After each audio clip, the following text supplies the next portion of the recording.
So I'm in our classroom. It's a little after 9 because, I'm not going to be up and ready by 8, but it's close and it's during our class time. So I think that should count for something, right? Feel like I should be doing a makeup video like my 13-year-old watches all the time. Well, can you see that when that pops up? No, I don't think so. When I get text, I don't think it records that. I hope not. All right. What I thought we would do is go ahead and go over the stuff that we would have covered Tuesday, March 17th, and one of the days that we missed because we have a test coming up Tuesday, the 23rd, and today is March 25th, and that's when we were supposed to be taking our test.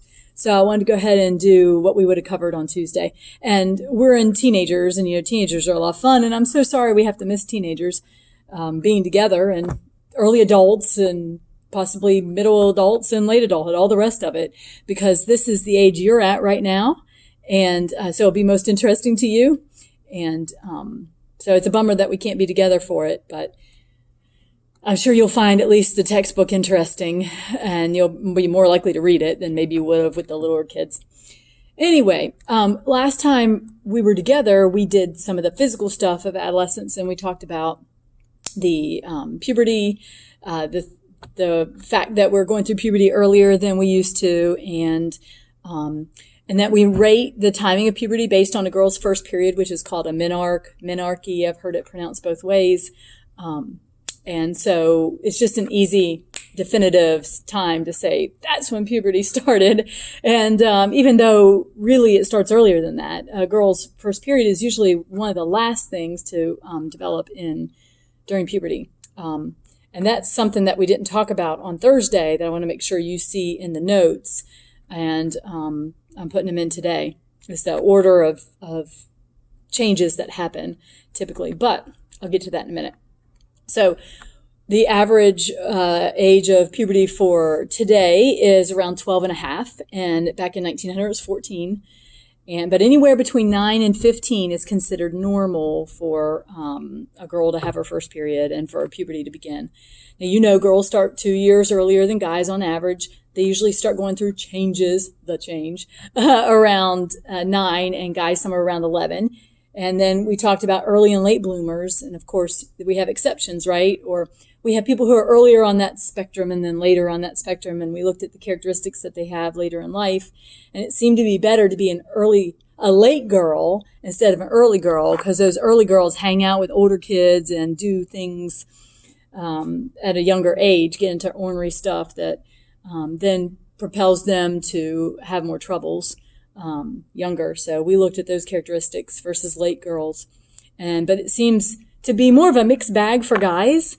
When they go through puberty early, at the time they're going through it, they're quite pleased. They're very happy because remember we said guys move toward the ideal standard for males. So they become more pleased. So early on, they're more happy with their body than the late bloomers, but they tend to also in adulthood take on more leadership roles, be more conservative. And later blooming guys seem to say they're happier in their marriages. They're more creative, but they're more impulsive and childish. So it's kind of mixed. I think that's all we made it through. We talked about how they're in general very dissatisfied with their bodies. And because of all the changes happening, girls especially, but guys too. It's just a very awkward, intensely preoccupied time with things that's happening with them. Okay, I think that's what we covered last time. And I keep wanting to look out at the crowd. There's no crowd here. Look, see? Nobody here. I'm all alone. Make you sick. So I keep wanting to look out to the crowd instead of to the camera. And I keep wanting to position this. Camera should not be below eye level, but that's where this is located. I might get fancier later on and get better equipment because, I myself have a shotgun mic and a stand and a nice camera that records video, but I say, what the heck, let's just use this phone. All right, so some of the things I wanted to add to this, to Tuesday's stuff, to our adolescent physical development stuff, because I know we went into cognitive too a little bit, which we'll do more in a minute. One more thing to add to the physical stuff. Now, I put this in the new notes that are uploaded in Moodle for, my hand's giant, for, these stupid wide angle lenses, for this past Tuesday, the 17th. So, I'm looking over at my notes. That's why I keep looking sideways. You know, I've got the computer over here.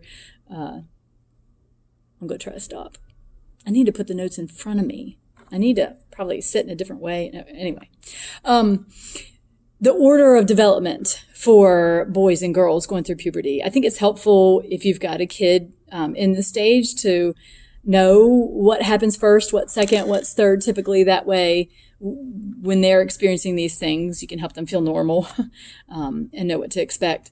So for the guys, one of the first things that change on them is their genital size. Yep, you can see why they would be more satisfied going through puberty, right? But that's one of the first things that happens is the enlargement of the genitals. Then pubic hair is number 2. And then their voice changes, number 3. So one of the last things to develop, and sometimes you see this with high school students, like guys will graduate high school with no facial hair or very little, or that's one of the things that they complain about, I can't grow a beard. Or guys can be very proud of the fact that they can grow a full beard. Facial hair is one of the last things to develop. So just know that that is totally normal. I don't have every single change, but I have like the first few and then what the last one is. For girls, it's a tie between these two things happening first. It's either breast development or pubic hair. So one or the other is usually the first to happen. And then they get taller and then their hips widen. And one of the last things to happen is that period. So we use it as a marker of puberty, but it's really toward the end. So, but it's definitive, so it's easy to use. So I want to make sure I added that in. Look at the notes. They're in the notes, okay? All right, then we do cognitive stuff. Somehow I should be able to like transfer over to the notes. I got my nasty green tea. I cannot stand green tea, but I have read that it's good for you and that you're supposed to drink 3 to 5 cups a day. I can get 2 in. I'm trying 3, but it is hard. Now, mind you, I know some of you guys put sugar and milk and all that good stuff in it, matcha, whatever that is. I'm drinking it straight, except that I read that lemon increases the antioxidants. See, that's what green tea is supposed to be good for. Oh, it matches my dress. The antioxidants. So I put lemon now in it. It really adds to the flavor. Blah. I choke it down, man. I'm going to choke it down right now. Gone. Thank goodness. All right. Cognitive development. We started with Piaget already, and we know that Piaget, this is the last stage of him, so we're done with him after this. Formal operational stage means that he thinks that people, and it starts anywhere from around 11 on, can now think abstractly. They should be. We should all be in formal operational stage. We should be able to think abstractly. We should be able to hypothesize. We should be able to see many possibilities to a situation. But he says, you know what? Not everybody makes it to formal operational stage. There are some adults out there that are not capable of thinking this way. They're still more concrete, very basic. Need to see it to believe it. I don't know. Some other characteristics of this formal operational thinking is idealism. And that's where I think we left off on Thursday, the 12th, was how idealistic teenagers are. So it's a little bit of a review.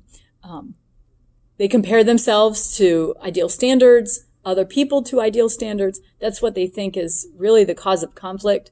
Well, not the topic of conflict, but the reason there's a lot of conflict in adolescence is because teenagers have these expectations of their parents and how they're supposed to be, and they don't match up. Like the parents make mistakes, or they choose a punishment that they don't agree with, that they could see other punishments that would make more sense, or they make decisions in their own personal life that the teenager thinks they shouldn't make. It's this process of the parents being up on that pedestal in mid-late childhood. Remember how they want to please them? and they fall from grace in adolescence. The teenager realizes that the parent isn't always right and has flaws, and they get really frustrated with that. It's very disappointing to them in the beginning. But they compare themselves to these standards too, and everybody else, and they're not going to meet them. It's impossible. So they get frustrated, but they're very pie in the sky and have a lot of shoulds. We talked about that. They should all over themselves and should all over everybody else. All right, so that's their idealism. Goodness, I wish there was more. I wish I had some good video clips for that. There's not really any good ones out there. Another characteristic of teenagers thinking with form operational is that they're very egocentric. Now, I know that we talked about egocentricity when it comes to the little kids, the 2 to 6 year olds. We did 3 mountain task. We talked about how they can't see someone else's perspective, like their needs are all that matters. That's not what we're talking about with teenagers. Teenagers understand other people, okay? They've learned, don't ask for the car when mom first walks in the door, or don't wake her up to ask her, or whatever, because she's not likely to say yes. So they become very good at seeing someone else's perspective and point of view. That's not how they show egocentricity. They show their egocentricity by being extremely self-preoccupied, and that is totally normal. They're just very self-aware, painfully self-conscious, and that feeds into the whole, about their body, but it's not just physically. It's about what they say, what they do, how they act, what they're wearing, what other people think of them. Remember, those middle-aged kids get into comparing themselves to others. So teenagers are still doing that, but they just become not even so much aware of others as they are themselves. And there's a couple ways that they show this egocentricity. One is by something called imaginary audience. And you'll see that in the notes. I should pop it up or something. It should pop up on the screen. Imaginary audience. And that is where they believe they are always on stage and people are watching them. I always feel like somebody's watching me, right? That song is written for teenagers, not paranoid people. No, not at all. So they think that other people are as aware of everything they're doing as they are. That little zit on their head, like my hair keeps separating right there. That's annoying. They would worry about that all day long. Worry that, it's looking funny and people are laughing at them and talking about them. They think everybody can see all the minute details that they see in themselves, and they're always being watched and evaluated. So that would be annoying. And you remember going through that, right? Oh, come on. You did. I know you did. All right. The other example, another example of egocentricity is personal fable. Personal fable. And that's in the notes too, of course. That's very interesting. Adults have a personal fable too that we operate under, all right? But it's going to be a little different, and we'll get to it then. That's after this test, so there's no need to talk about it now. Personal fable is where the teen believes they're special, unique. Nobody knows the troubles I've seen. Nobody's been where they are. Nobody's experienced what they've experienced. It's a unique story. It's a personal, unique story to themselves that no one else can understand it because nobody's been through exactly what they've been through. This is what happens when the parents say, I had something like that happen when I was a kid. I had the same thing. I had a breakup of a relationship or whatever. And they say, it's not the same, Mom. It's not the same, Dad. You don't understand. Totally normal. Teenagers have been saying that every single generation. Why? Because it's developmentally normal. It's what they do. So it's just the way it is. So this may lead them to do things because they think the punishment won't happen to them. Nothing bad will happen to them. So they may have unprotected sex, thinking they won't get an STD or get pregnant. They may drive and text because they think they're a good texter, driver. They just do stupid stuff, stuff that they think isn't going to harm them. Now, again, we will see this in adulthood, but in a different capacity. And I think my dad's living it out right now. He's going to have bypass surgery in a couple days. I keep wanting to talk about the whole adult thing, but we got to wait. Okay. So they think that nobody understands them, makes them feel very alone. And it's just normal, but miserable. Another way they show egocentrism is by arguing or finding fault with authority. It's such a disappointment to find out all these people you thought were just, so knowledgeable and aware and perfect are not. And so they realize that their teachers make bad decisions and they have faults and flaws, and their parents and their aunts and uncles and the government and just anybody who they ever looked up to or, had position of authority and power and knowledge and over them. They just start to realize that those people are people and they're not perfect.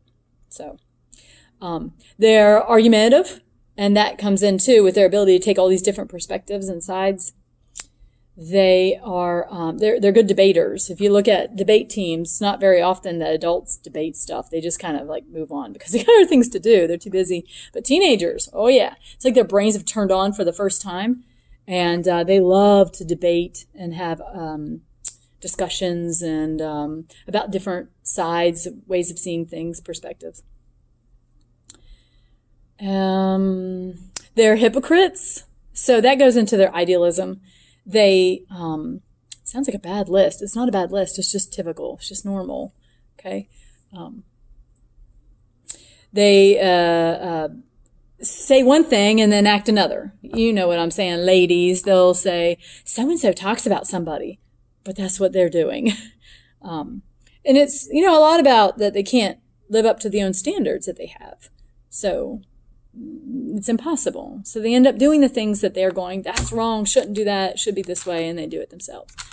But, yeah. Oh, well. It's just the way it is. That's pretty good. I think that's some good examples of egocentrism. Questions? Maybe what we can do is maybe in the future, I'll record our classes at the time that our class is supposed to be running, like 9 o'clock, because 8 o'clock's too early. But 9 o'clock, and then you can text me questions if you're watching a video at the same time that I'm making it. Well, you can't because this isn't live. Crap. Never mind. Maybe I'll figure out a way to do it live. The only way I know how to do live is through Facebook. You young people do not have Facebook, so I don't know. I'd just like to be able to answer questions live. Maybe we'll have like a virtual office hour. But I don't know how to do that with video. Okay. Moving on. This is a time when teenagers have to make a lot of decisions. So about a lot of things like, what am I going to do when I graduate? Am I going to use drugs? Am I going to have sex? Am I going to study hard and be a good student? They have a lot of choices to make. And they're in a point where they can see all these possible ways of answering those decisions or making those decisions, which actually makes it harder on them. Because if you have more solutions, then you've got to tease through them and figure out which is the best one. That's just harder than if someone just tells you what the solution is, and that's the only one you can do. So it's a tough time for them. And they learn to seek out specific resources. They learn to judge the advice and information they're getting from people. So they don't always go to mom and dad anymore because maybe mom and dad don't know enough about this topic. Their Aunt Susie does, or their neighbor does, or their older cousin does, or a teacher or someone else knows more about this, so they're a better resource. It's on my eye. So they they seek those people out. And that can be, bothersome to parents who've always been the be-all, know-all person they come to. But, that's the way we do as adults, right? We seek out certain resources that we think are better equipped to answer our questions and help us through problems. So it's just a normal path of development. And then, that's it about that. One more little bit of cognitive stuff, and then we're moving on to socio-emotional, which is chapter 12. This test, number 3, is on 9 through 12. So it'll be the last chapter. It's on mid-late childhood and adolescence. So one more thing. There's the change from, and maybe you remember going through this, the change from elementary to middle school is a big change. And we're dealing with 12 to 20-year-olds, so it's in the early part of this stage, but it still is part of it. Going from elementary to middle school is very difficult. Normally I'd ask you why, but I can't, so I'll just tell you. It's, elementary school, everybody knows your name, do. And you've been there for 6 years. You know everything. You're very competent. Everybody knows you. The teachers know you. It's a little safe cocoon. You've been with the same students. It's pretty small. It's had a lot of personal attention. Middle school is a lot different. Maybe you change from middle to high school. There's changes. High school to college definitely changes, but it's just not as dramatic as that elementary to middle school. It seems to be a harder time for kids. It's called the top dog phenomenon. Top dog. They go from being the top dog, the kid, the fifth graders are the ones that are, leading the tours and helping out the kindergartners and all this kind of stuff because they're the experts. Teachers and administrators like to make them feel like they're the experts of the school and they're so knowledgeable and they're so mature. And they get to walk the halls by themselves, that kind of stuff. So they're the top dog. But then when they go to middle school, they become the biscuit, right? They're like scum. They're the littlest ones, the youngest ones. They're coming in with all these other kids from all these other schools. So there's a lot more students, a lot, new students, a lot more teachers than they had before. The teachers have more higher expectations. They treat them differently. They have those dreaded lockers. Oh, those locker combinations. They're worried they're not going to be able to work them. They change classes more. I know they start that in elementary, but nothing like middle school. So it's impersonal. It's large. There's more demands on them. And then their bodies are changing so much and their relationship with their peers are changing. So it's a lot going on at once. So that's a hard time. Whew. That's the end of the chapter 11, cognitive and physical stuff. Now we can do the socio-emotional stuff. We start with Erikson, of course. I don't know. I feel like I want to give you something else to look at. Now I can't see though. There. We're doing Erikson stuff now. See the notes? Erikson. Identity versus role confusion. Maybe we should do this way a little bit. Give you something else to see. All right. My eyelids are getting so heavy. It's part of aging. Okay. Erikson is identity versus role confusion. So again, it's all part of figuring out who they are, social comparison, being painfully self-aware. All these things are reason why it makes sense that they're in this. Somebody coming? No. They're in this identity versus role confusion state. I can't do this for long. My arm's getting tired. Maybe I'll do different locations, different times. Mix it up a little bit. Erikson says there's a gap between dependency of childhood and independence of adulthood. And that's what adolescence is. So it takes a while from transitioning from completely needy. Think about those newborns. Think about those 0 to 2-year-olds. How we start to a 28-year-old, living on their own, doing their own job, managing their own bills, having kids, whatever. It's a big change. So we stay dependent for a long time. And then we're not. But it's not overnight. Now, we saw on Rites of Passage forum that some cultures have a ritual that they go through and they say, okay, now you're an adult and we have these new expectations of you. That's not what we do here. We don't have that. Ours is long and slow. And developmentalists are saying it's getting even longer now. It's taking longer to transition into complete independence. And we'll look at that in early adulthood. Identity versus role confusion. Figuring out who they are during this transitionary stage. Identity means they see that their beliefs, their attitudes, their opinions stay the same no matter where they are, who they're with. There's consistency, that it's inside them, that they just think and feel certain ways, and that's who they are. That's identity, knowing what you like, what you don't like, what you value, what you don't value, what you're willing to do, what you're not willing to do, what your preferences are. That's identity. And when that stays the same regardless of who you're hanging out with, then you've achieved identity. Now, obviously, you have to behave differently around your friends than you do at church or in school or at work or with your boss. But your core values and beliefs are not different. So that's identity. Role confusion is when the kid or early adult is still trying on things to see if they fit. They're still changing depending on who they're hanging out with. So you remember teenagers, and maybe you're still there, or maybe it's been recent, or maybe you have teenagers in your life who change hairstyles, who change music preferences, change vocabulary, change friends. I talk about my 13-year-old a lot. She's just been very obvious in going through this whole identity stuff, where some of my other kids are a little bit more quiet about it. Maybe they didn't go through as much. But when she started 7th grade, she decided she was going to, she said be ghetto. So she tried that out for a while, acted like that, spoke like that, and finally decided that did not work out well. Then she decided to be country.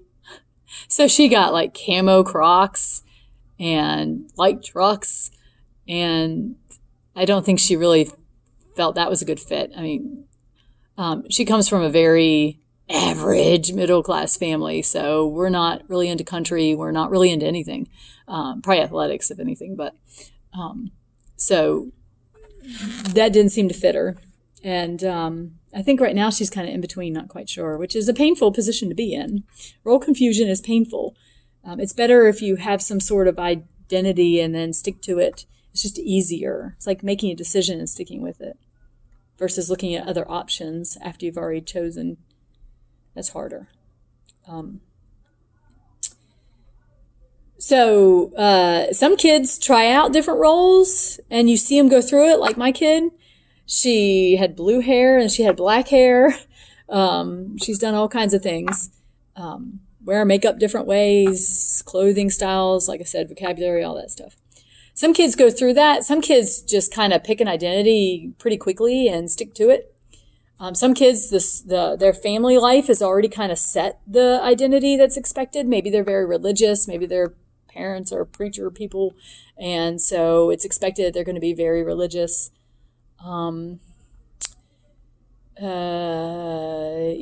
Again, like sports or music or whatever. So I had a friend in grad school whose family, the women were very highly educated and like doctorates all the way back. Her grandmother like was a mayor or something anyway. So her family expected her to go on, and she was in her master's program, and we were all thinking we were going to go into our PhD, but just about all of us burned out, said forget it at the end. She went ahead and went on. Now what she really wanted to do was be a photographer, but isn't ironic, but that was not going to be accepted in her family. She had a role she had to fulfill. She had expectations. There was an identity that she needed to meet, and she did. She went on, got her doctorate, and is working in the field in that capacity. But that's an example of sometimes you get some teens whose identity has already been prescribed for them. Now, there's different ways they react to that. Some teens will take it on, like she did, and say, okay, that's what I'm going to do, and do it. Other teens will fight against it. So they got names for those kind of identities. Negative identity is when you do the opposite of what's expected of you. Now, sometimes these expectations are not put upon you by your family, but by society. And this is a challenge. There are some teenagers who go through different experiences of identity than others. Some have a harder time because they come from a certain group or they have certain characteristics. For example, blonde girls. Blonde girls may have the dumb blonde identity that's floating around out there. And it sounds silly, I know, but they may have to decide, am I going to feed into that? Am I going to be a dumb blonde?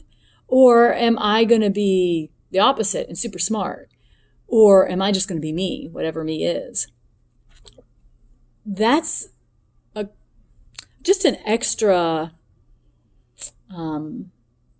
role given to them that they have to choose between. Whereas me didn't have to worry about that, right? I didn't having had dumb blonde to worry about. Nobody makes cracks about brunettes, I don't think, that I've ever heard.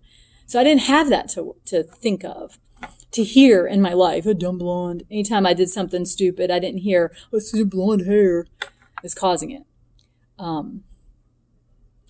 Other populations that have special, unique, additional identities that they have to react to. Maybe African-American males in this current society. They have sometimes an extra set of stereotypes and identity that they have to grapple with. Am I going to, succumb to it and be the expectations, or am I not?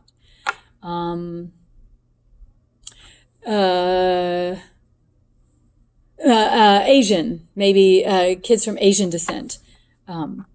There's stereotypes on them that maybe they'll be super smart and do really well at school. Well, now they've got to kind of figure out what to do with that. Do I keep going with it in the expectations? Do I fight against it?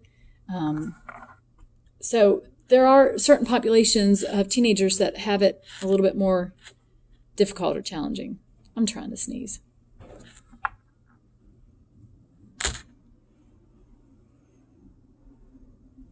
Dang. This is a lot of talking. This is a lot of listening. I hope you pause me every now and then and take a break.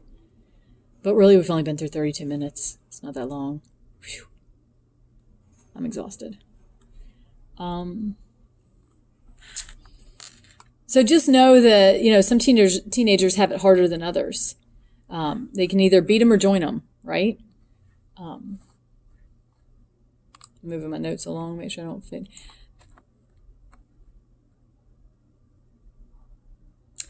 That's a good time also to talk about different generations that are living here that are from other countries. They, first generation is people who move here, right? From another country. And so they were born and raised somewhere else, and now they're here. Those teenagers don't tend to have as much problems as teenagers who were born here to parents who were not born here. I guess it's first generation Americans is what we would think of them as.